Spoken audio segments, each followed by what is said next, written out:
dalam seri ke-219 ini didukung oleh para pemain Eli Ermawati sebagai Meisin, Yuli Mulyana sebagai Ayu Wandira, M. Abud sebagai Arya Dwi Pangga, Peggy Spaliama sebagai Wali Kadep, Hari Laksono sebagai Rakeh Pemintihan, dan Asdi Suhastra, pembawa cerita. Selamat menikmati.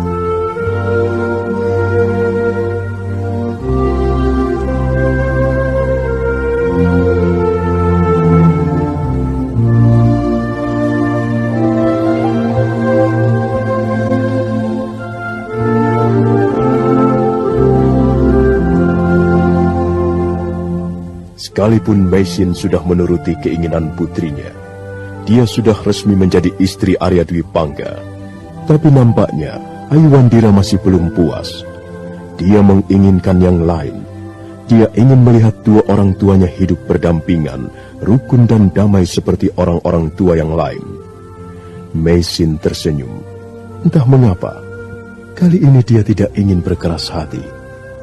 Apakah dinding-dinding karang sudah runtuh diterjang gelombang? Baiklah, apalagi yang kucari dalam hidup ini? Mengapa aku harus berkeras hati? Apa yang kupertahankan ini? Kasihan Ayu Wandira putriku. Aku ingin berbuat sesuatu yang berguna untuk hidup putriku. Apa yang sudah berlalu, biarlah berlalu. Sekarang hanya satu yang kupikirkan, kebahagiaan Ayu Wandira. Ya, memang berat rasanya untuk hidup berdampingan dengan Tuan Dwi Pangga secara rukun dan damai. Berat untuk mengampuni kesalahan laki-laki ini.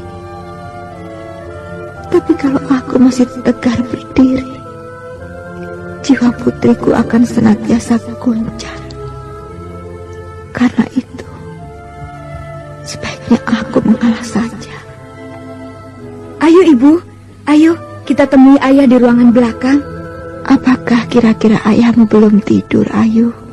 Kalau ayah sudah tidur, aku akan membangunkannya. Jangan, Ayu. Kita masih bisa menemuinya besok pagi, bukan? Tapi kukira ayah belum tidur, Bu. Biasanya ayah tidur jauh malam. Ayolah, Bu. Dunia terpampang bagai gambar impian. Sinar bulan timbul tenggelam bersama lamunan. Orang-orang sibuk memikirkan hari esok. Seorang wanita mengembara mencari suaminya yang hilang. Si bocah menangis sepanjang malam. Seekor anjing tua dan terluka menggonggong gerhana, menyuruk di bawah belukar, menggonggong semakin lemah. Langit terbelah. Muncul Dewa Siwa menunggang Rohini, seekor lembu jantan berwarna merah. Siwa melecutkan cambuk dahana, memercikkan api semesta.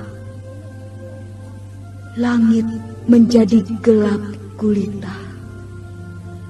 Gunung memuntahkan lahar. Jagat raya diterjang gita samsara. Angin pembawa bencana. Manusia sadar siapa dirinya. Sadar apa yang dicarinya. Air kehidupan datang membasahi alam yang rendah. Mengalir setenang Bapa yang bijak dan ramah. Alam kembali damai. Wanita memeluk suami yang dirindukan. Si bocah sudah tidur dengan nyaman. Tapi anjing tua masih menggonggong dengan suaranya yang parau.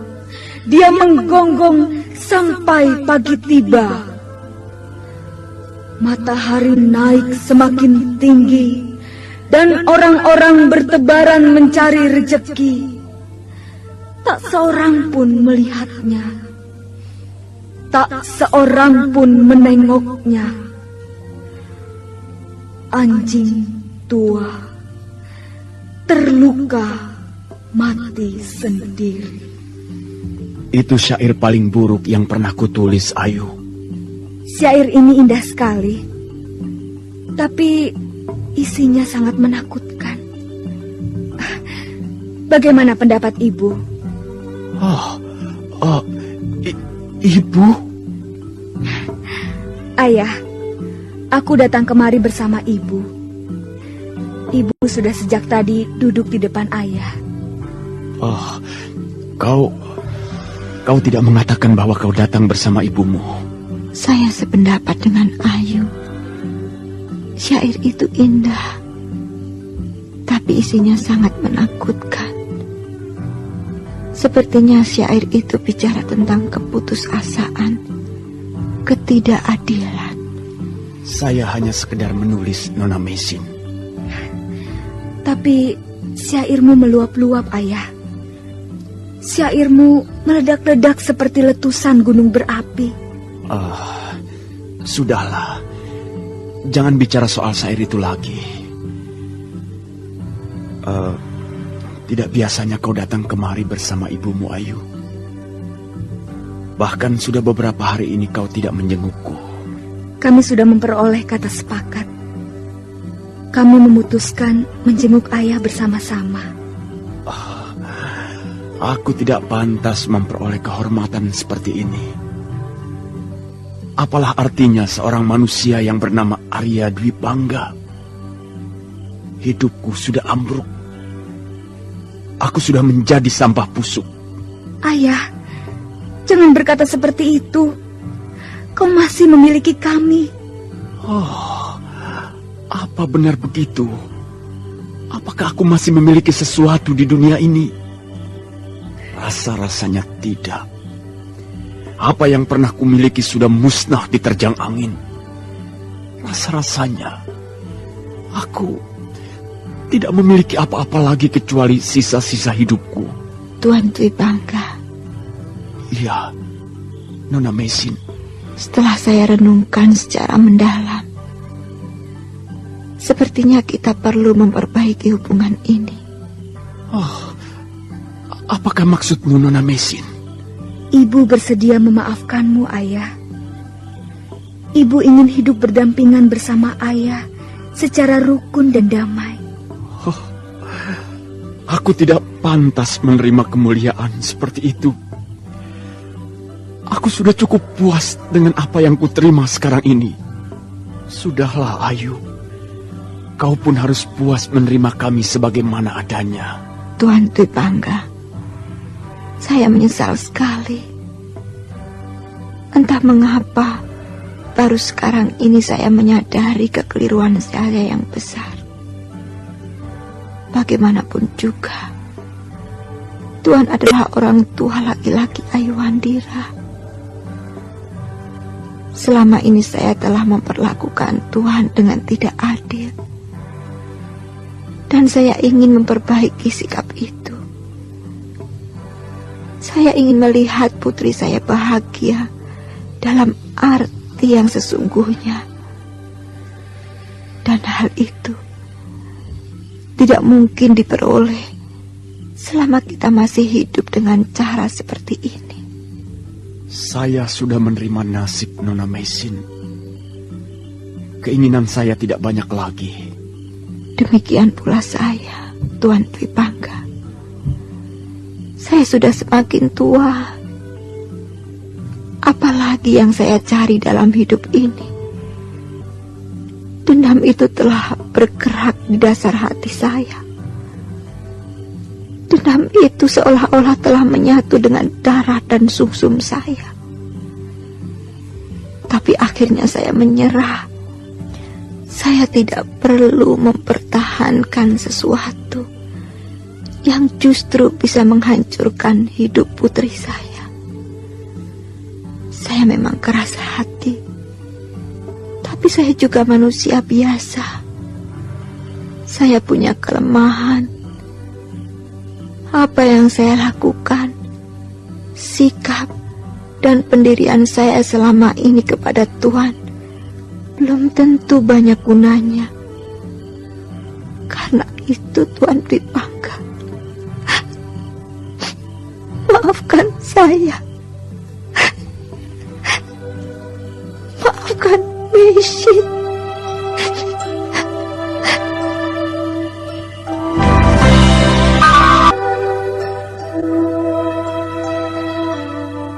Air mata Meisin jatuh berderai membasahi pipinya yang lembut.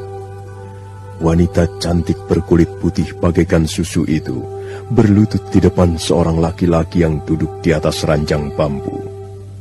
Meisin menggenggam tangan Arya Dwi Pangga dan mencium lututnya beberapa kali. Arya Dwi Pangga menjadi salah tingkah. Sementara Ayuwandira ikut menangis terseduh-seduh bersama ibunya. Tangis kebahagiaan, tangis keharuan seorang anak. Maafkan saya, Tuan Dwi Pangga. Saya telah banyak berbuat salah. Saya seringkali menyakiti hati Tuan. Saya seringkali mengeluarkan kata-kata yang kotor dan tidak senonoh kepada Tuhan. Maafkan saya, Kakang Dwi Pangga.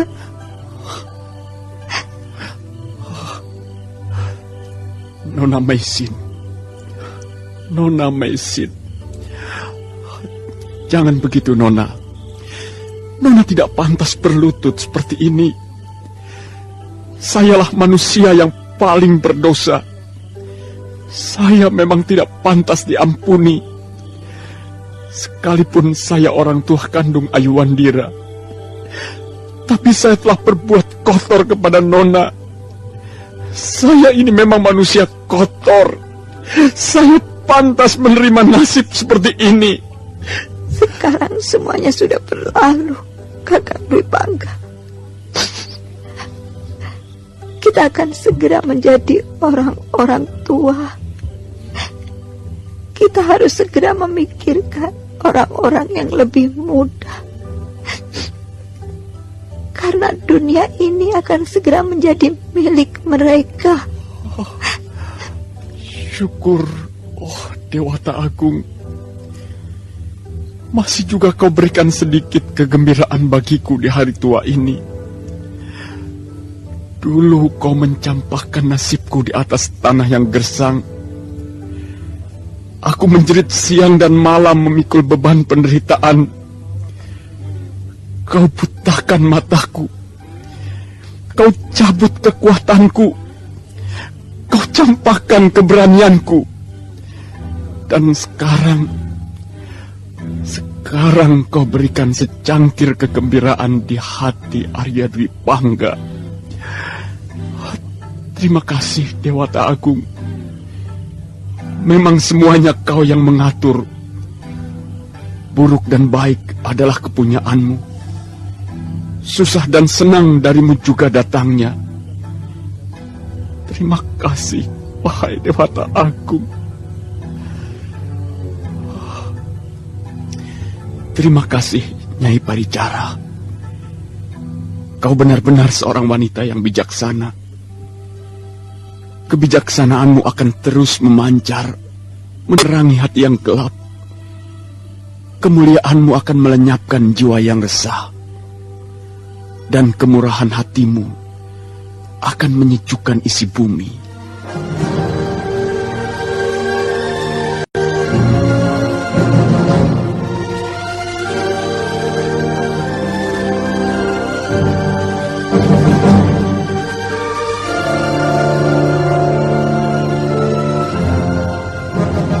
Maka demikianlah, Meisin dan Arya Dwi Pangga akhirnya dapat hidup berdampingan secara baik.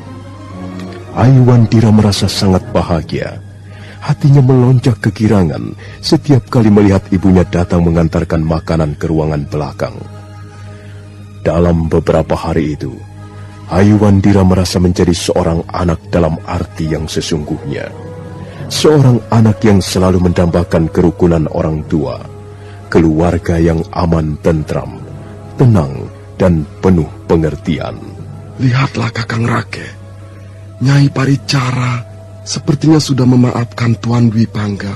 Ya, kalau sejak dulu Nyai bersikap seperti itu, Ayu tidak perlu bersedih hati terlalu lama. Ya, nampaknya mereka sangat mencintai Ayu Wandira. Iya, Ayu Wandira benar-benar anak mereka. Lah, mengapa mereka tidak harus mencintainya?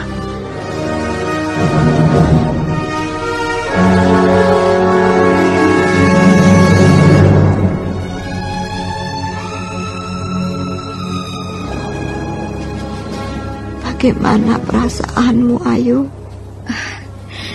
Saya bahagia sekali, Ibu. Tidak ada kebahagiaan yang dapat menandingi kebahagiaan saya sekarang ini. Saya duduk di tepi pantai bersama ayah dan ibu. Ya, lihatlah. Ayahmu sedang memikirkan sesuatu. Ayahmu diam saja sejak tadi. Ayah? Apa, Nduk? Apa yang ayah pikirkan? Aku tidak memikirkan apa-apa. Aku sedang mendengarkan suara laut. Aku mendengarkan desau angin, debur ombak, dan nyanyian burung-burung camar. Pemandangan di tepi pantai ini pasti sangat indah. Pantai Pulau Jawa Timur ini memang indah, Ayah. Apalagi kalau dinikmati sore hari. Sayang sekali.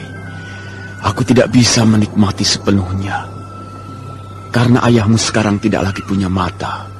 Tapi, bukankah kau bisa menikmati dengan hatimu, Ayah? Iya. Saya selalu menikmati keindahan dengan naluriku. Nah, sekarang ibu yang diam. Apa yang ibu pikirkan? Kalau melihat pantai Pulau Jawa, ibu teringat 20 tahun yang silam. Kau tahu sendiri, ibumu bukan penduduk asli Pulau Jawa. Ibumu adalah seorang pendatang. Iya, ibu adalah keturunan bangsa Mongolia. Darah Mongolia itu juga mengalir di dalam tubuhmu, Ayu. Gunung-gunung pasir di Bukit Homosan juga menempel di tubuhmu. Apakah ibu pernah merindukan tanah leluhur? Dulu, tapi sekarang tidak lagi. Aku lebih menyayangi Pulau Jawa yang cantik jelita. Aku sudah jatuh hati pada tempat ini, pada pohon-pohonnya, pantainya, orang-orangnya, gunung-gunungnya, awan, serta langitnya. Pulau Jawa. Apa artinya Jawa, Ibu? Nah, aku malah tidak tahu.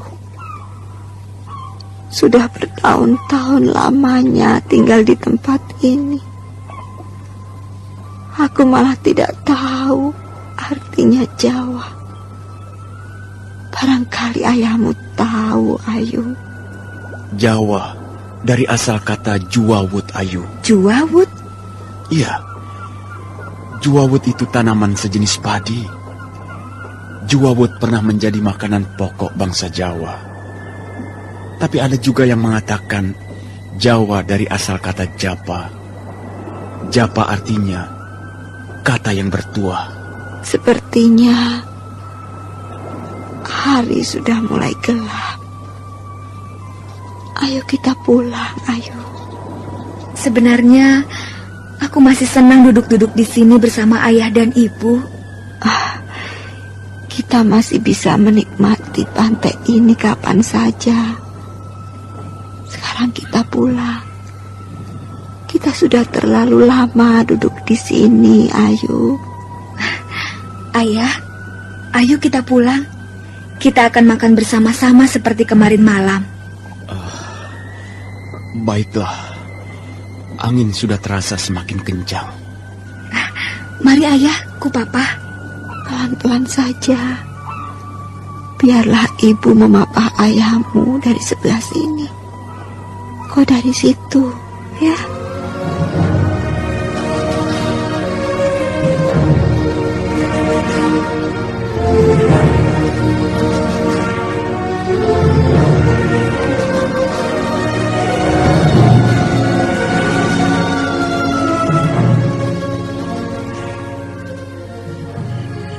Kau belum tidur, Bu? Tidurlah, Ayu. Nanti kalau sudah mengantuk, ibu juga akan tidur. Ibu sedang menulis sesuatu? Ibu tidak biasa menulis. Tulisan ibu jelek. Ibu pasti sedang menulis ramuan daun-daunan. Rupanya kau juga belum mengantuk. Kalau begitu, marilah kita bicara. Mungkin ada sesuatu yang ingin kau tanyakan kepada ibu. Anu, Bu. Tidak jadi. Tanyakan saja. Kalau bisa menjawab, ibu pasti akan menjawab.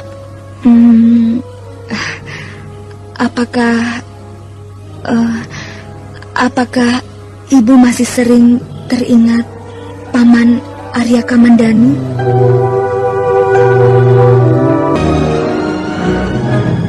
Tiba-tiba Ayuandira menanyakan perihal Arya Kamandanu. Untuk sesaat lamanya, Meisin tidak berkata sepatah pun.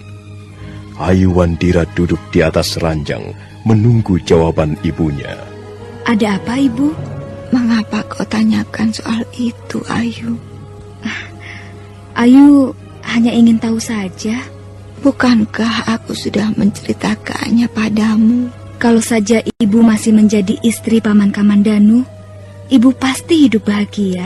Sekarang ini, aku sudah hidup bahagia. Apakah Paman Kamandanu juga mencintai ibu? Sudahlah, Ayu. Itu kisah lama. Dan kisah lama hanya tinggal menjadi dongengan saja. Untuk apa diungkit-ungkit kembali? Janganlah ibu salah paham. Ayu hanya sekedar ingin tahu saja. Seperti pernah ibu ceritakan kepada Ayu, 3 kali ibu mengalami duduk berdampingan bersama seorang laki-laki sebagai pengantin. Pertama, ibu menjadi istri Ayah Lo. Kemudian yang kedua kalinya, ibu menjadi istri Paman Kamandanu. Dan yang ketiga kalinya, ibu naik ke puri perkawinan bersama Ayah Dwi Pangga. Mana di antara ketiga orang laki-laki itu yang paling ibu cintai? Ayu, kok ini ada-ada saja. Tapi baiklah, ibu akan berusaha menjawab pertanyaanmu. Barangkali jawaban ibu akan menambah pengetahuanmu, menambah wawasanmu. Ayah Lo, pendekar Lo, adalah suami ibu yang pertama. Dia seorang laki-laki yang baik. Dia ramah dan sopan, penuh pengertian. Ayah Lo adalah seorang bangsahan yang kemudian dibesarkan di daratan Mongolia. Ya, tentu saja ibu sangat mencintainya. Demikian pula Ayah Lo sangat mencintai ibu. Tapi nampaknya usia perkawinan kami tidak lama. Dan semuanya harus berakhir di bumi Jawa ini. Ayah Lo meninggal karena luka-lukanya ketika kami menjadi buron pemerintah Kediri. Kemudian ibu menikah dengan Paman Kamandanu, iya kan? Ibu sudah pernah menceritakannya padamu. Suami ibu yang kedua ialah pamanmu, Paman Arya Kamandanu. Paman pamanmu adalah anak kedua Empu Hanggareksa, seorang pembuat senjata pusaka di desa Kurawan. Tapi rupanya usia perkawinan ibu yang kedua pun tidak berlangsung lama. Nasib telah memisahkan kami berdua. Akhirnya pamanmu menikah dengan Bibi Sakawuni. Dan yang ketiga, kau sudah tahu sendiri. Ibu menikah dengan ayahmu. Apakah ibu mencintai ayah seperti ibu mencintai paman Kamandanu dan ayah lo? Anakku, ada satu hal yang belum bisa kau mengerti sekarang ini. Karena usiamu masih sangat muda.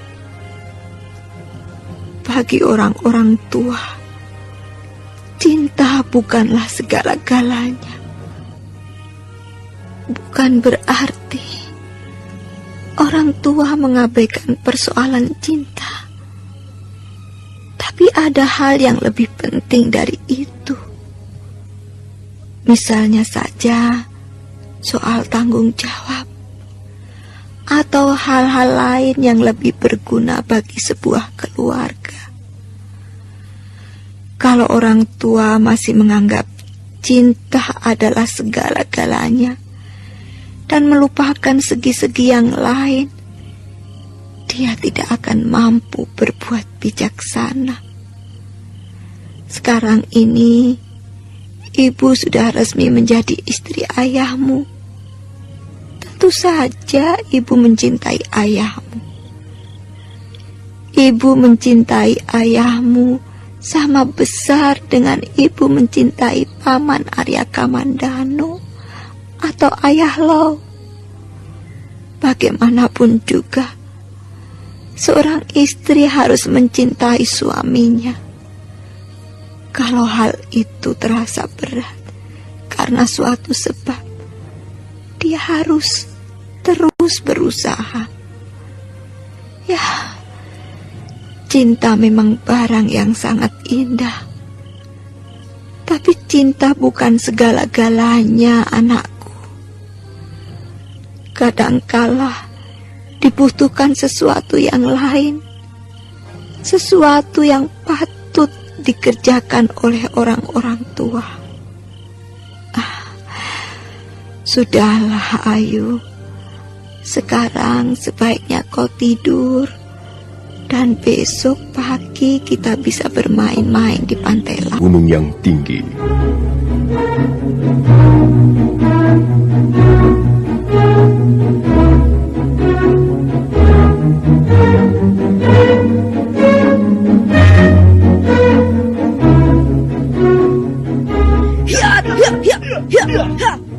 Lereng Gunung Arjuna disambut kabut. Kabut itu turun dari lereng-lereng yang lebih tinggi. Bulan timbul tenggelam di balik awan. Sinarnya menyiram pucuk-pucuk daun dan sebuah pondok kayu yang sederhana. Nampak dua orang sedang berlatih ilmu kanuragan di halaman pondok.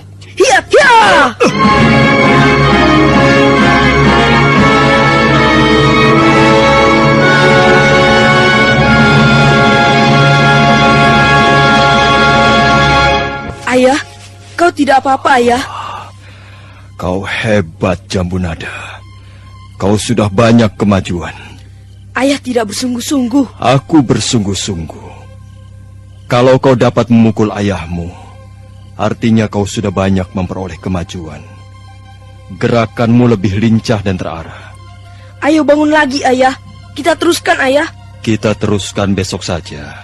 Sekarang kita istirahat. Tapi aku masih kuat. Kita latihan lagi, Ayah. Aku masih sanggup latihan 30 jurus lagi. Jangan terlalu memaksakan diri. Latihan keras memang baik, tapi latihan terlalu keras justru menjadi tidak baik. Sekarang kau sudah menguasai jurus Petit Naga. Lain kali, aku akan mengajarkan jurus Cakar Naga. Ayo Jambunada, kita istirahat. Kau juga belum makan malam, bukan? Laki-laki berbadan tegap dan berambut gondrong yang usianya mendekati setengah abad menggandeng tangan bocah. Mereka lalu memasuki gubuk. Mereka adalah Arya Kamandanu dan Jambunada, anak yang diperoleh dari Sakawuni.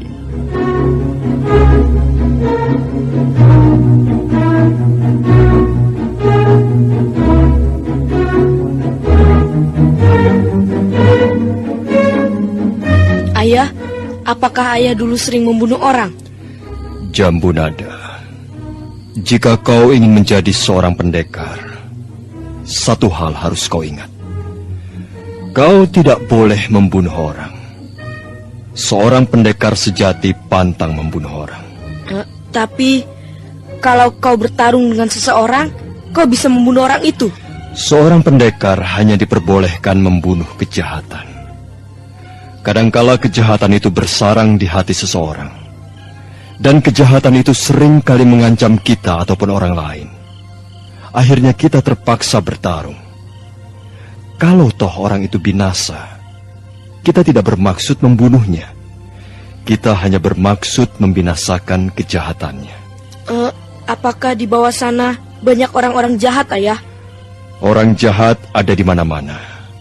Kita perlu waspada setiap saat. Ayah, kapan ayah mengajakku menengok makam Bunda Sakawuni? Ayah sudah berjanji lama sekali, tapi sampai sekarang ayah belum pernah membawaku pergi kemana-mana. Kau masih terlalu kecil, anakku. Suatu saat kau pasti akan menengok makam ibumu. Sekarang mungkin belum. Sabarlah. Bunda Sakawuni juga seorang pendekar, Ayah. Ibumu seorang pendekar, sekaligus seorang istri yang baik. Dia seorang wanita yang bijak.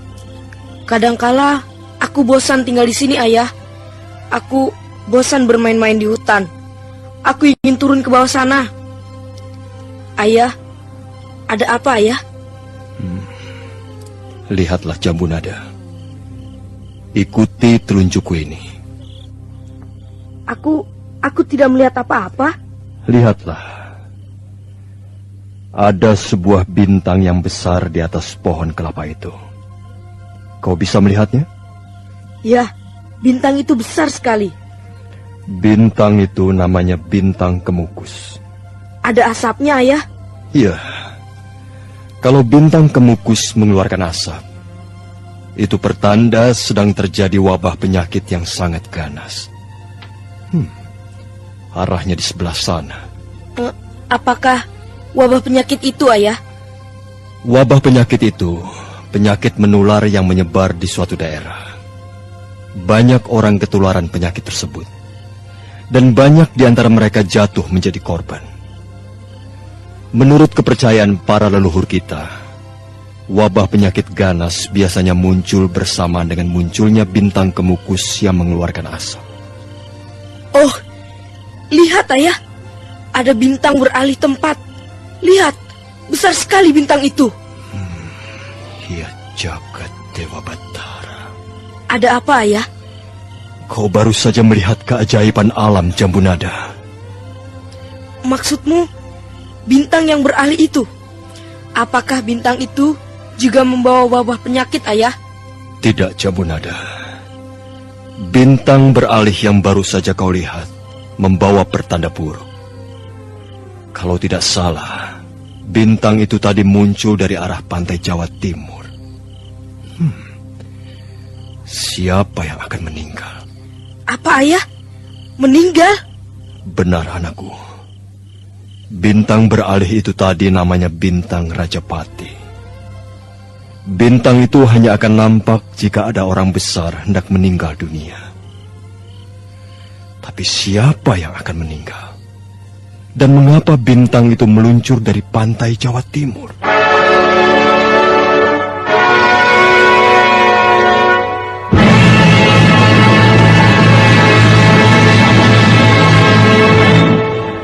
Malam semakin larut. Jambunada sudah tidur pulas. Tapi Arya Kamandanu masih terus duduk terpekur. Tiba-tiba saja dia teringat Meisin, bekas istrinya. Dia sudah berusaha mencampakkan ingatan itu. Tapi bayangan Meisin terus menggoda. Seorang wanita cantik berkulit putih bagaikan susu. seolah-olah berenang-renang di permukaan pikirannya. Mesin.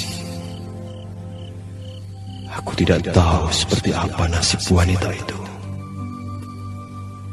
Dia pernah menjadi istriku. Dia pernah merenggut hatiku sampai ke akar-akarnya. Wajahnya lembut bagaikan bumi. Senyumnya berseri-seri bagaikan matahari pagi. Memang hanya sebentar sekali wanita itu mengisi hidupku. Kami lalu dipisahkan oleh nasib.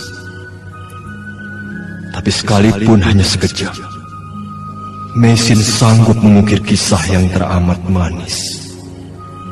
Oh, kasihan. Dulu aku sering membuat hatinya sakit. Aku sering kali membuat hatinya kecewa dan sedih. Mudah-mudahan sekarang hidupnya bahagia. Arya Kamandanu gelisah. Dia berusaha untuk tidur, tapi bayangan-bayangan Mesin terus mengganggu pikirannya. Akhirnya Arya Kamandanu bangkit dan perlahan-lahan meninggalkan pondok kayunya. Dia melangkah menyusuri jalan setapak di depan pondok, kemudian berdiri di bibir sebuah jurang yang dalam. Wajahnya tengadah ke atas langit. Kabut pegunungan menyapu tubuhnya. Mengapa hatiku tidak enak? Aku selalu teringat wanita itu. Tidak biasanya aku mengalami perasaan seperti ini.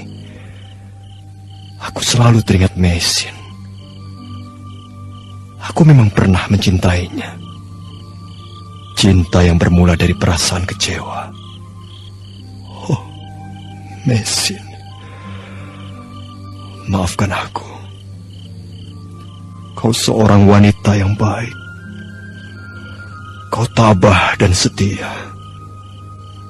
Akulah laki-laki yang berjiwa pengecut. Aku telah meninggalkanmu sendirian di lereng Arjuna. Dan akhirnya kita dipisahkan oleh nasib yang pahit. Aku merasa sangat berdosa. Aku menyesal. Aku menyesal telah seringkali menyakiti hatimu. Mesin! Mesin! Mesin!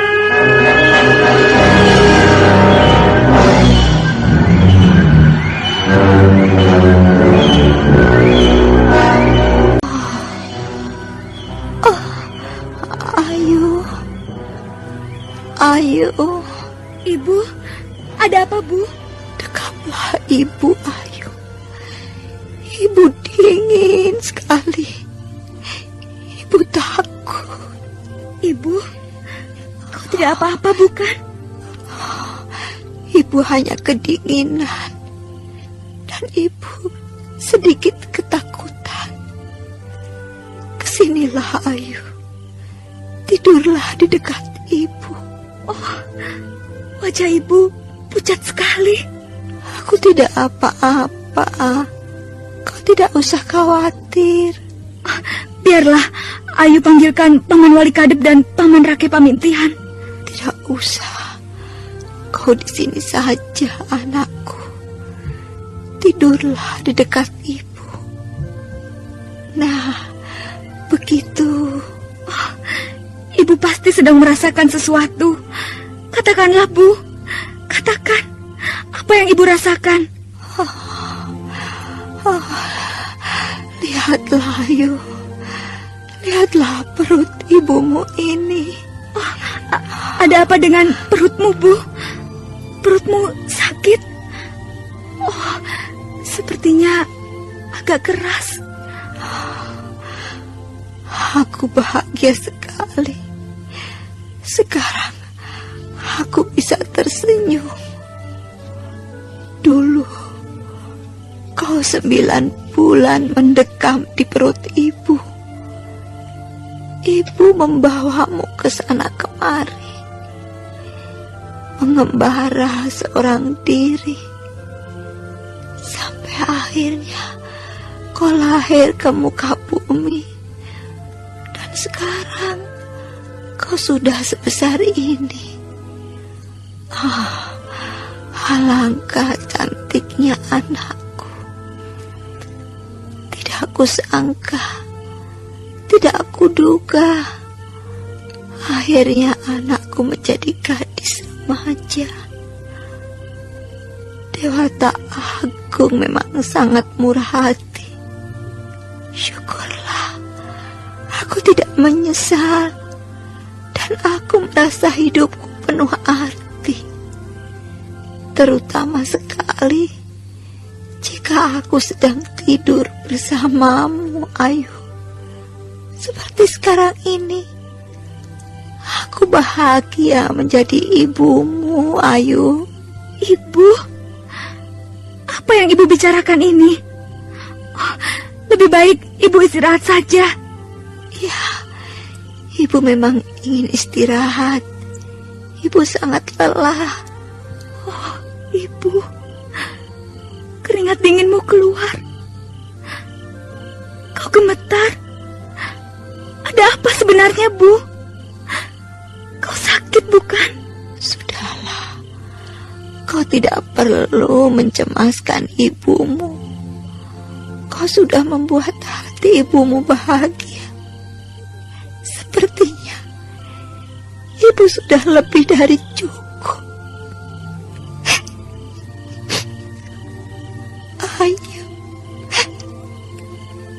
Ayu Wandira, anakku. Ada apa, Bu? Ada apa dengan ibu? Katakanlah. Ibu jangan membuat Ayu takut. Katakanlah, ada apa, Bu? Cantiknya anakku ini. Mudah-mudahan hidupmu kelak akan bahagia. Janganlah mewarisi penderitaan ibu.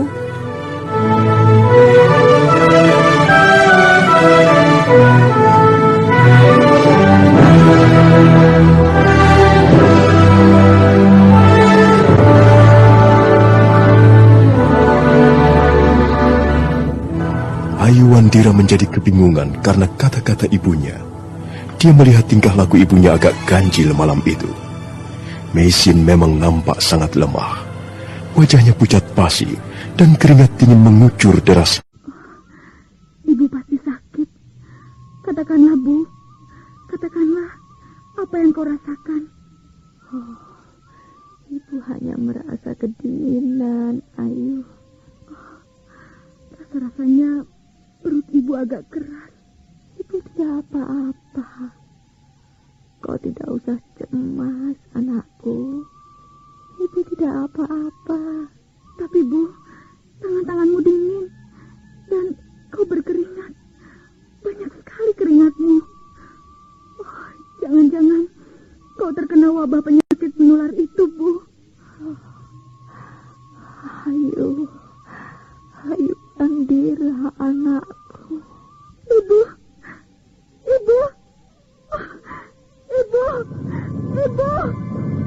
Ayu Wandira terkejut. Berulang kali dia mengguncang-guncang tubuh ibunya, tapi Meisin tergeletak tak berdaya. Ayu Wandira buru-buru melangkah meninggalkan ruangan bilik. Dia bingung, dia takut, hatinya dicekam kecemasan. Tuan Cakradara, bukalah pintunya, Tuan. Ayu, ada apa, Ayu? Ibu pingsan, Tuan. Tolonglah saya. Tolonglah, lihat ibu. Tenanglah, Ayu. Marilah kita lihat sama-sama. Saya harus pergi, Tuan. Saya akan pergi mencari daun janggakannya. Saya yakin ibu terkena wabah penyakit menular. Saya harus mendapatkan daun janggakannya. Tolonglah, jaga ibu saya. Tenanglah, Ayu. Belum tentu ibumu terkena wabah penyakit menular itu. Mungkin saja dia hanya lelah. Tidak, Tuan. Ibu memang tidak mau berterus terang kepada saya. Tapi saya tahu ibu sakit. Wajahnya pucat. Keringat dinginnya keluar semuanya. Dan perutnya agak keras. Tolonglah, Tuan. Saya akan segera pergi. Ayu, kau mau pergi kemana? Saya harus mendapatkan daun janggakannya, Tuan Kudamerta. Saya akan mencari sampai ketemu. Kalau begitu, kau tidak bisa pergi sendirian, Ayu. Apalagi malam-malam seperti ini. Carilah seorang teman. Biarlah aku menemanimu, Ayu. Oh, tidak usah Tuan Cakradara. Saya bisa pergi sendiri. Saya hanya minta bantuan Tuan berdua. Tolonglah jaga ibu saya.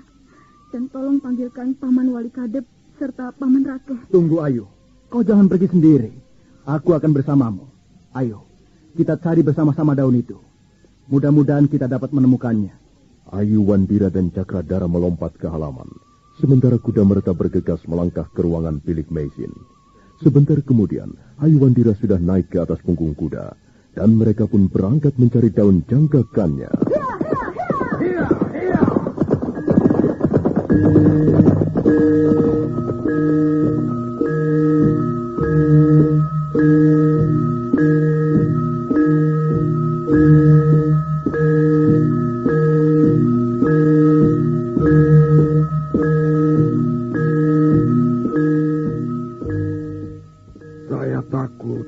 Nyai ketularan wabah penyakit menular, Kakang.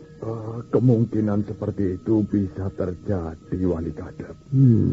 Dan kalau sampai terjadi, kita tidak bisa berbuat banyak. Ya, mudah-mudahan saja Nyai hanya sakit biasa. Perutnya agak keras. Gejalanya memang sangat mengkhawatirkan. Iya, Nyai orangnya sangat keras. Kalau dia sudah mau menolong orang, dia akan menolong habis-habisan. Dia tidak akan memperdulikan lagi keselamatan dirinya sendiri. Itulah Nyai Paricara, junjungan kita sekarang ini. Sikap Nyai sebagai seorang tabib memang sudah sangat baik. Tapi susah sekali mengikutinya. Susah untuk meladeninya. Kecuali bagi mereka yang sudah bisa mengibaskan kepentingan-kepentingan pribadi. Nyai Paricara tidak pernah bekerja tanggung-tanggung. Tapi begitulah, kadangkala dia menjadi susah sendiri. Tapi sepertinya dia bahagia dengan pekerjaannya, Wali Kadep. Dia sangat mencintai pekerjaannya. Dan dia sangat menjunjung tinggi harkat kemanusiaan. Dia tidak boleh melihat orang sakit. Dan dia selalu gelisah jika gagal menolong seseorang. Ya, semua itu diwarisi dari almarhum Bapak Wong. Iya, betul. Bapak Wong adalah guru sekaligus orang tuanya. Dan sekarang Nyai meniru cara hidup Bapak Wong. Tuan Kuda Merta. Iya.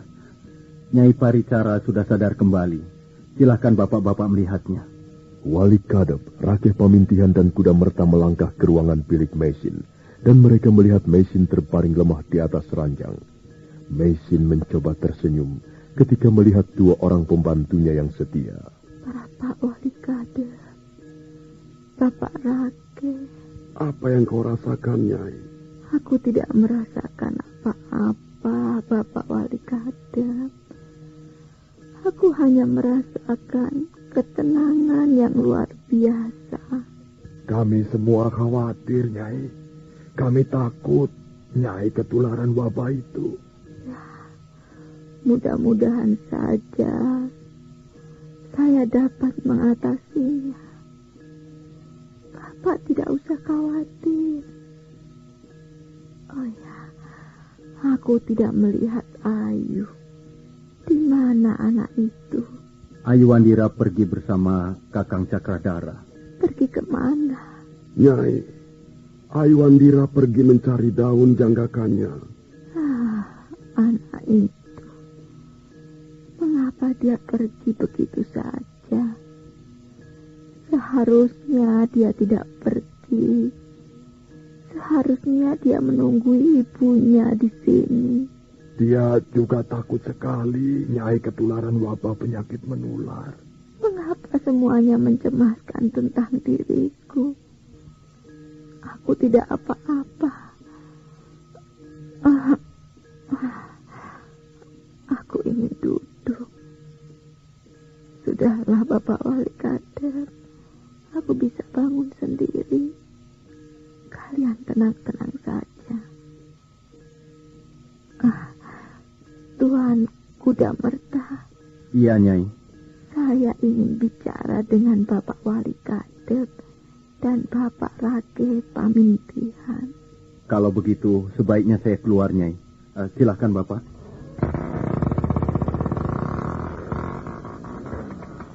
Bapak Wali Kadep, Bapak Rake. Iya, Nyai. Kita sudah lama sekali bekerja sama. Selama ini, Bapak berdua telah banyak menolong pekerjaan saya sebagai seorang tabib. Saya ingin mengucapkan terima kasih. Jangan begitu, Nyai. Kamilah yang harus berterima kasih kepada Nyai. Kami dapat belajar banyak ilmu pengobatan dari Nyai. Iya, betul, Nyai. Kamilah yang berhutang budi, bukan Nyai. Dulu kami pernah mendalami ilmu sesat, dan Nyai telah membawa kami ke jalan yang lurus. Kalau Nyai tidak menolong kami, membimbing kami, kami pasti akan menjadi orang-orang yang tidak banyak gunanya. Ya, kita memang harus berbuat sesuatu yang berguna untuk masyarakat luas.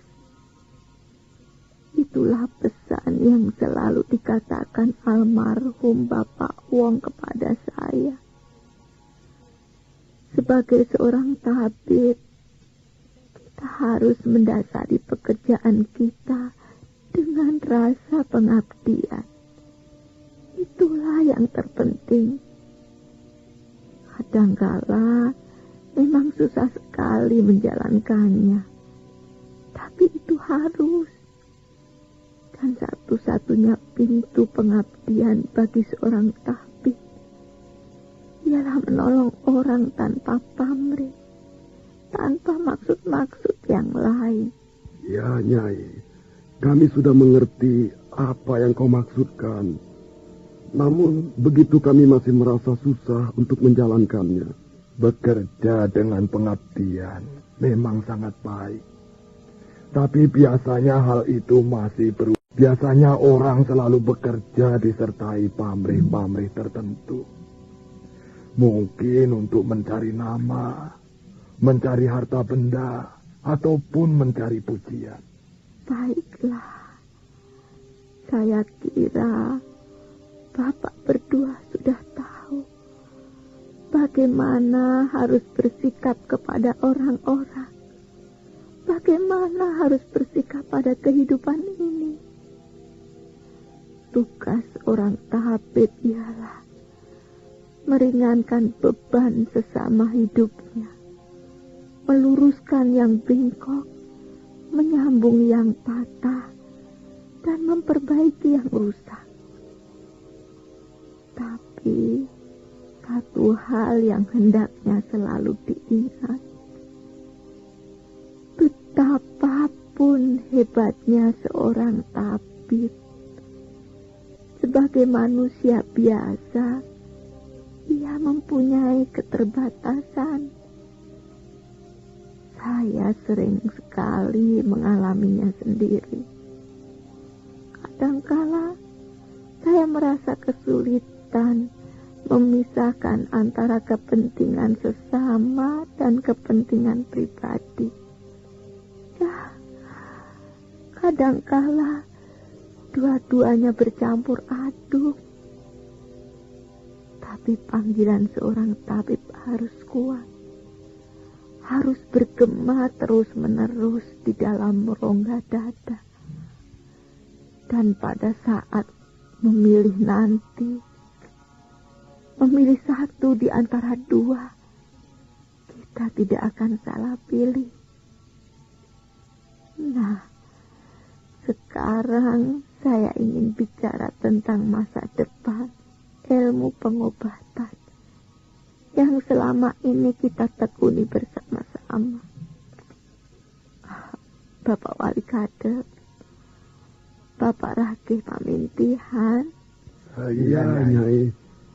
Saya merasa bahagia sekali karena saya telah berbuat sesuatu itu untuk desa Pasuruhan 1. Saya tidak tahu persis apakah pekerjaan saya ini ada gunanya ataukah merupakan suatu usaha sia-sia dari seorang manusia. Bukan saya sendiri yang harus menilai, tapi masyarakat. Tapi Nyai sudah berbuat banyak untuk desa ini. Dan nampaknya pekerjaan Nyai tidak sia-sia. Ya, benar Nyai. Nyai tidak perlu berkecil hati. Usaha Nyai tidak sia-sia. Dan saya kira hasilnya cukup memuaskan. Banyak sekali orang berhutang budi pada Nyai. Ya, mereka tidak berhutang budi kepada siapa-siapa. Saya hanya bekerja sesuai dengan panggilan hidup saya. Suatu saat nanti, entah kapan, kita tidak bisa terus bersama-sama seperti ini. Ada pertemuan, ada perpisahan. Kita tidak pernah bisa meramalkan umur manusia. Tapi kalau toh suatu saat nanti Dewata Agung memanggil saya akan merasa tenang meninggalkan dunia fana ini. Setelah saya menitipkan pesan-pesan kepada Bapak berdua. Nyai jangan berkata begitu. Memang pada akhirnya semua orang akan mati, Nyai. Tapi saya kira Nyai Paricara tidak perlu bicara tentang kematian. Maaf, Bapak Wali Kadep. Saya harus mengatakannya. Kalau suatu saat nanti saya pergi untuk memenuhi panggilan yang maha kuasa, saya menyerahkan warisan Bapak Wong kepada Bapak berdua. Teruskanlah cita-cita beliau. Selama ini saya sudah berusaha meneruskan cita-cita beliau. Tapi mungkin usaha saya belum berhasil. Dan selanjutnya saya menaruh harapan bapak-bapak berdua. Bagaimana Bapak Wali Kadep? Bapak Rake? Apakah Bapak mau berjanji kepada saya? Sudahlah Nyai, jangan bicara yang tidak-tidak. Kami menjadi sedih mendengarnya. Kami jauh lebih tua dibandingkan Nyai. Kalau memang harus mati, pastilah kami akan mati terlebih dahulu. Bukan begitu, Bapak Rake. Memang tidak ada yang dapat meramalkan umur manusia. Saya hanya ingin memperoleh ketenangan hati. Kita tidak tahu apa yang akan terjadi besok. Oh ya, Bapak Wali Kadep, Bapak Rake. Hati saya harus merasa tenang jika saya sudah mendengar Bapak berdua mengucapkan janji di depan saya. Berjanjilah bahwa Bapak berdua akan sanggup memikul tugas seorang tabib dan meneruskan cita-cita Bapak Wong. Baiklah Nyai, saya berjanji. Kami berjanji akan meneruskan cita-cita Bapak Wong. Nah, apakah sekarang Nyai sudah merasa tenang? Terima kasih. Terima kasih Bapak Wali Kadep. Terima kasih Bapak Rake Paminti.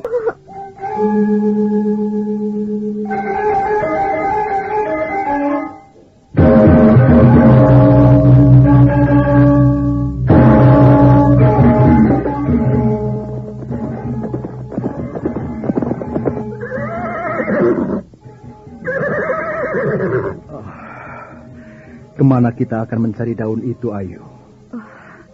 Entahlah Tuan Cakradara, saya tidak tahu. Saya sendiri bingung. Tapi kita harus segera mendapatkan daun itu. Apakah benar daun itu biasanya tumbuh di daerah pegunungan. Benar, Tuan. Daun janggakannya hanya tumbuh di daerah pegunungan dan pedalaman. Kita tidak bisa terus berkuda tanpa tujuan, Ayu. Lihatlah, kita bisa berkuda ke arah sana.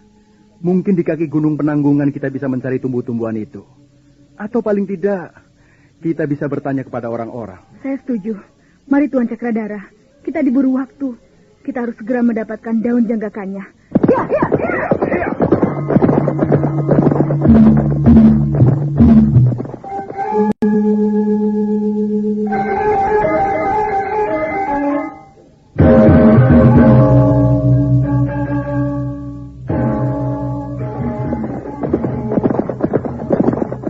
Kembali Ayuwandira dan Cakradara menggebrak kudanya.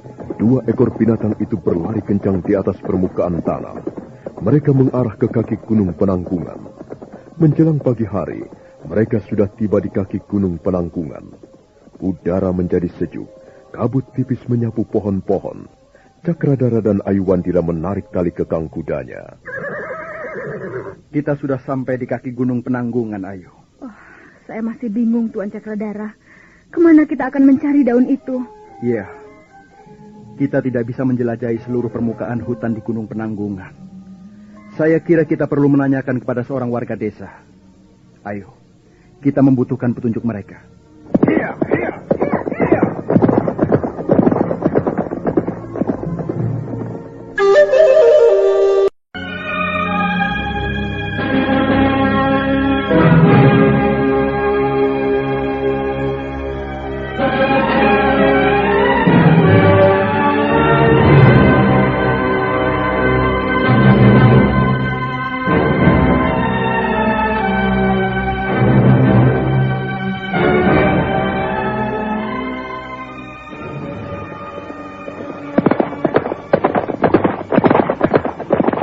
Ayuwandira dan Cakradara berkuda menyusuri kaki gunung Penanggungan.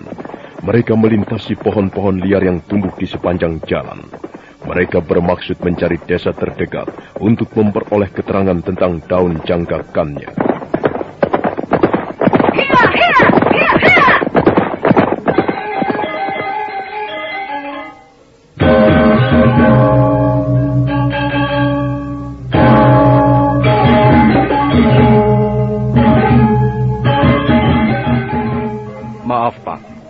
Desa apakah ini namanya, Pak? Kalian siapa? Dan kalian mau kemana? Kami dari Desa Pasuruan 1. Desa Pasuruan 1. Jauh sekali dari sini. Sekarang kalian berada di Desa Kaleja. Maaf, kami mencari daun janggakannya untuk membuat ramuan obat-obatan. Dapatkah Bapak menunjukkan tempatnya? Daun janggakannya. Oh, seperti apa itu? Bentuknya bulat telur, Pak. Dan tangkainya indah, seperti leher seorang gadis. Konon kabarnya, daun janggakannya biasa tumbuh di daerah pedalaman atau di lereng-lereng gunung. Barangkali Bapak tahu di mana kami dapat memperoleh daun itu. Sayang sekali.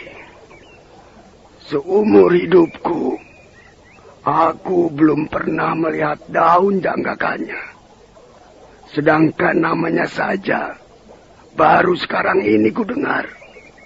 Wah, menyesal sekali karena saya tidak dapat menolong kalian. Terima kasih, Pak. Maaf, karena kami telah mengganggu Bapak. Barangkali kalian dapat mencari petunjuk di desa lain. Di sana masih ada banyak desa. Ayo Kakang Cakradara, kita tidak bisa lama-lama. Kita harus segera menemukan daun itu. Iya, iya, iya. Daun janggakannya. Ada saja. Baru sekarang aku mendengar ada daun bernama janggakannya. Apakah daun itu ada? Atau hanya dongengan orang-orang? Bukan urusanku.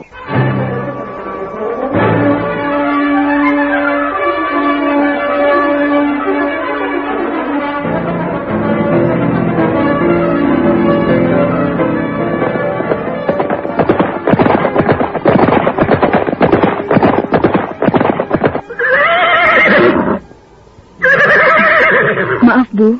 Kami terpaksa mengganggu Ibu sedikit. Bolehkah kami menanyakan sesuatu? Apa yang ingin kalian tanyakan? Kami mencari daun untuk ramuan obat-obatan. Daun itu namanya daun janggakanya. Dapatkah Ibu menunjukkan di mana tumbuhnya daun itu? Daun janggakanya. Seperti apa bentuknya? Bentuknya bulat telur dan tangkainya indah seperti leher seorang gadis. Mungkin Ibu pernah melihatnya di sekitar tempat ini atau barangkali di tempat lain. Tolonglah, Bu.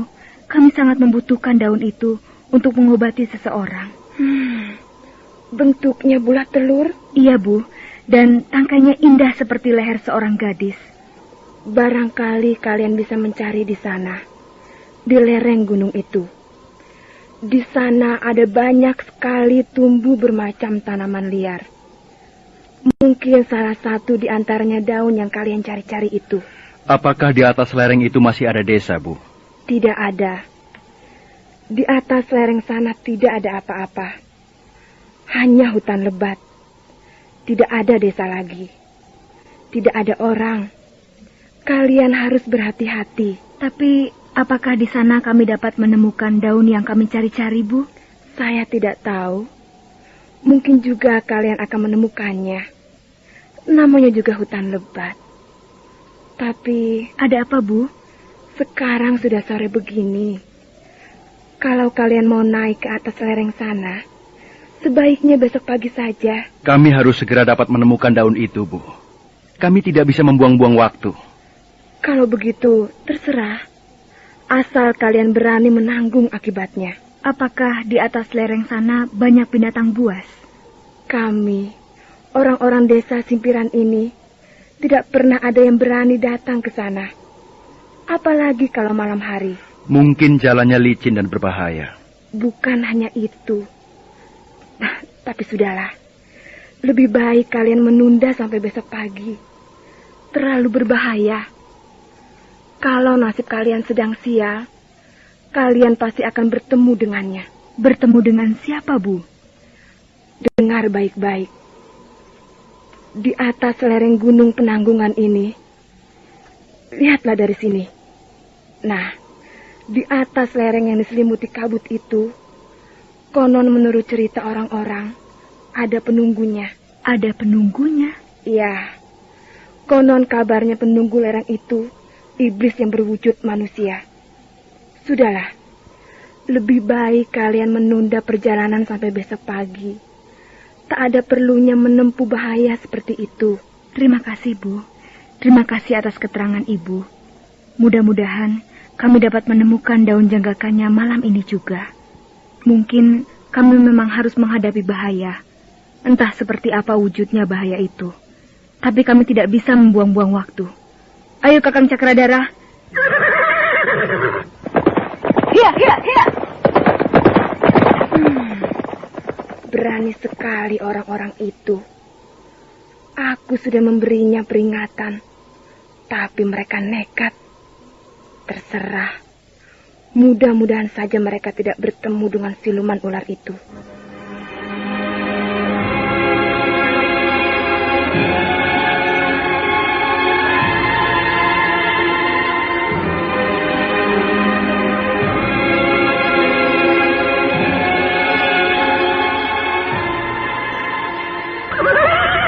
Kita terpaksa meninggalkan kuda kita di sini, Ayu. Aku akan menyalakan obor dulu, Kakang Cakradara. Dingin sekali udaranya. Mudah-mudahan kita bisa memperoleh daun itu. Dan kita bisa segera kembali ke Pasuruan 1. Kakang Cakradara, kau percaya apa yang diceritakan wanita desa itu? Tentang manusia iblis itu? Iya. Saya tidak begitu percaya. Mungkin hanya binatang buas yang sering memangsa manusia. Ayo Tuan Cakradara, kita naik ke atas. Hati-hati Ayu. Jalannya licin dan sempit. Dan jurang-jurangnya sangat dalam. Malam benar-benar telah turun ketika Ayuwandira dan Cakradara mulai merangkak ke atas lereng. Angin membawa kabut dari lereng-lereng yang tinggi. Ayuwandira menggigil kedinginan. Tapi mereka terus merambat semakin lama semakin ke atas. Cakradara menggenggam obor sambil merangkak di belakang Ayuandira. Ayo Tuan, tinggal sedikit lagi. Kita akan sampai di puncak lereng. Hati-hati Ayu. Jalannya ada banyak sekali jenis daun-daunan tumbuh di lereng ini. Mudah-mudahan salah satu di antaranya daun janggakanya yang kita cari-cari. Kita sudah 2 hari meninggalkan Pasuruan 1, Ayu. Iya, mudah-mudahan saja usaha kita ada hasilnya. Iya. Saya benar-benar takut. Saya takut ibu ketularan wabah penyakit itu.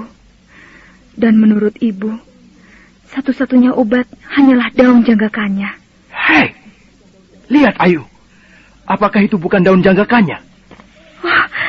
Coba lihat Tuan, bawalah obornya kemari. Benar Tuan, ini daun janggakannya. Apakah bukan jenis yang lain? Barangkali hanya bentuk daunnya saja sama. Tidak Tuan, ini memang daun janggakannya. Saya dapat mengenalinya dengan baik. Tuan Cakradara, kita telah menemukannya. Kita telah menemukan daun yang kita cari-cari. Ayo Tuan, ayo kita cari sebanyak-banyaknya. Tenang Ayu, jangan terburu nafsu.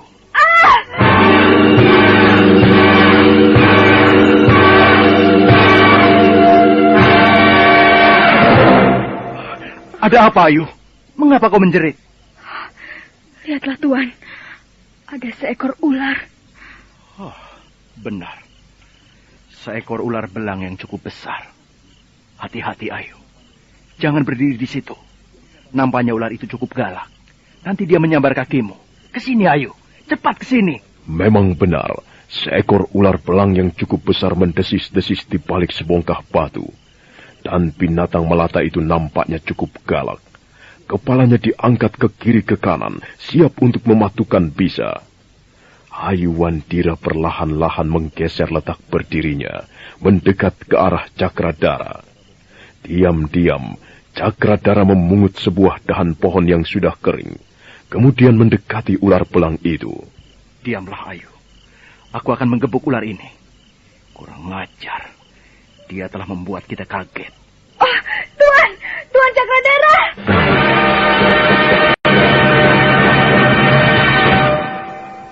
Baru saja Cakradara mengangkat dahan pohon kering ke atas dan siap menggebuk kepala ular, pada saat itulah meloncat sebuah bayangan. Bayangan itu ternyata bayangan seorang bocah berusia 10 tahun. Wajah bocah itu sebenarnya cukup tampan, tapi matanya menyeramkan, dan rambutnya keriting, kulitnya kehijau-hijauan. Bocah itu meringis sebentar, kemudian berdiri dengan tenang. Tangannya berkacak pinggang. Sini! Jangan takut! Kau memang bandel sekali. Kau tidak seperti teman-temanmu yang lain. Kau keras kepala dan senang keluyuran kemana-mana. Sini! Cepat sini! Aneh sekali. Ular belang itu seolah dapat menangkap arti perkataan si bocah. Perlahan-lahan dia menjalar mendekati bocah yang masih berdiri di tempat semula. Dan binatang melata itu merambat di kakinya yang ramping, terus merambat ke atas dan melingkar dengan tenang di lehernya. Kau memang bandel.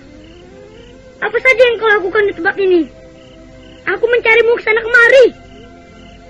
Sekali lagi kau berani keluyuran, aku akan mematah-matahkan tulangmu. Apa? Kau minta ampun? Baik, kali ini aku mengampunimu.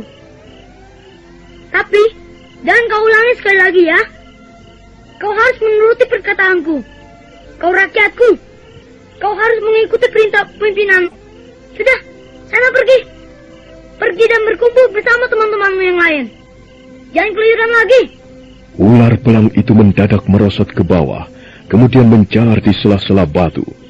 Dan akhirnya binatang itu pun lenyap di rumpun semak belukar. Sementara si bocah masih berdiri tegak menantang. Matanya memancarkan sesuatu yang jahat dan mengerikan. Ayuandira berdiri merapat ke arah Cakradara. Apakah si bandel itu telah mengganggu kalian? Tidak. Dia hanya membuat kami terkejut. Kau mau membunuhnya, bukan? Kami takut binatang itu melukai kami. Ular itu sangat berbisa. Setiap saat dia bisa membunuh orang. Apa yang kalian cari di sini? Kami hanya ingin mencari daun-daunan. Daun-daunan? Untuk apa? Untuk ramuan obat. Daun apa yang kalian cari? Daun janggakannya. Maksudmu daun ini? Iya, kami sudah memetiknya beberapa puluh lembar. Maaf, kami tidak bisa lama-lama di sini. Kami harus segera kembali ke rumah kami. Kau lancang sekali. Kau tidak boleh memetik daun ataupun apa saja di hutan ini tanpa seizinku. Mengapa kami harus minta izin padamu? Apakah kau pemilik hutan ini? Kalau kau berbuat lancang, kau tidak minta izin dulu padaku, aku dapat membunuh kalian. Kalian tidak percaya? Aku dapat memanggil 100 ekor ular berbisa untuk mengeroyok kalian. Nampaknya kau belajar ilmu ular. Hai, tunggu. Kalian tidak boleh pergi begitu saja. Kami harus segera kembali. Kau tidak bisa menghalang-halangi kami. Kami sudah memperoleh apa yang kami cari. Dan kami harus segera kembali. Ayo Tuan Cakradara. Kurang ajar. Aku akan membunuh kalian. Lihat! Lihat! Lihat! Awas Ayu! Awas Ayu! Lihat! Lihat! Lihat!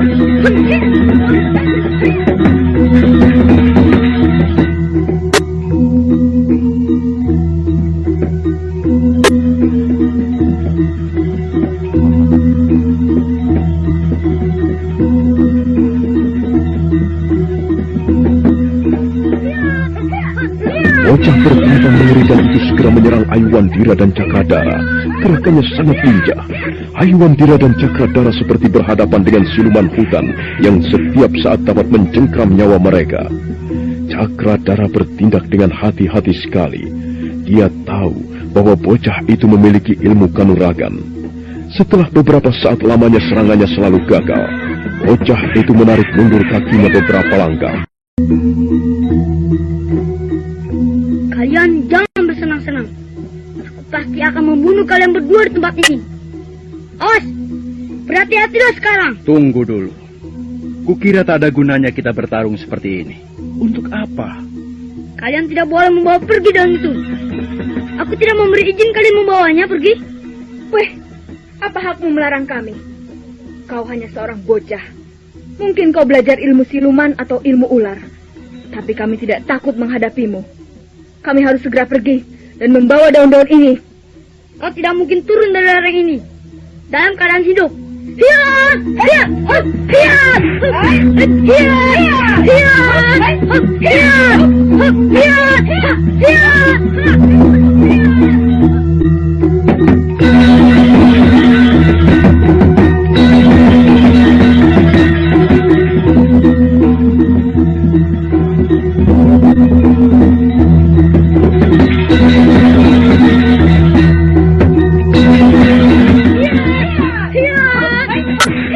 Bocah menyeramkan itu kembali menyerang. Ayuandira berkelit ke kiri dan ke kanan. Cakradara tahu bahwa bocah itu bermaksud mengeluarkan pukulan andalannya. Dia merasa was-was. Karena itu dia berusaha mencegah niat si bocah sambil melindungi Ayuandira. Nah, bagaimanakah kisah selanjutnya? Siapakah bocah mengerikan itu? Dan apa yang akan dialami Ayuandira di lereng Gunung Penanggungan? Saudara pendengar, silakan menunggu seri berikutnya. Sampai jumpa.